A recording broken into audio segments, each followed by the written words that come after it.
আমি কিন্তু আজকে থেকে এই গত পরশুদিন যে একটা কাজ করতেছি যে আলেমদের মধ্যে যদি কোনো ত্রুটি হয় আমরা এটা গোল টেবিল বসে সমাধান করব। এরপর তারও আহমদুল্লাহ সাহেবের গুরুত্বপূর্ণ বিষয়টি নিয়ে জাতিকে একটি কৌশল শিখিয়ে নিজের ভুল স্বীকার করেছেন।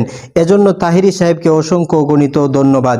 যেই কৌশলটি আহমদুল্লাহ সাহেব ইতিপূর্বে অবলম্বন করেছিলেন, অর্থাৎ তার বিপক্ষে যে যে কথা বলেছে তার প্রতিবাদ তিনি করেননি, এটাই তো জ্ঞানীদের পরিচয়। চলুন আমরা সম্পূর্ণ ভিডিওটি দেখি। এটা আমি সিদ্ধান্ত নিয়েছি, কারণ আমরা আলেম একজন আরেকজনের ভুল ধরি, তখন ফেসবুকের ভিতরে আমার পক্ষে একদল বাইরো, ওনার পক্ষে আরেক দল বাইরো, বাইরে শেষ পর্যন্ত এমন একটা ফেসবুকে কাদা চোরাচুরি হয়, শেষ পর্যন্ত আমার কেল্লা নিয়ে নায়কের মাথা লাগাই দেয়, আরেকজন নিয়ে আরেকজনের কেল্লা নিয়ে আরেকজন লাগাই দেয় যে নাচানাচি ঠেলা ঠেলি ইউটিউবার ইনকামের দান্দা করে, লাস্টে আমরা বান্দা করি, দিন শেষে ইসলামের ক্ষতি হয়। কথা কন ঠিক না বেঠিক?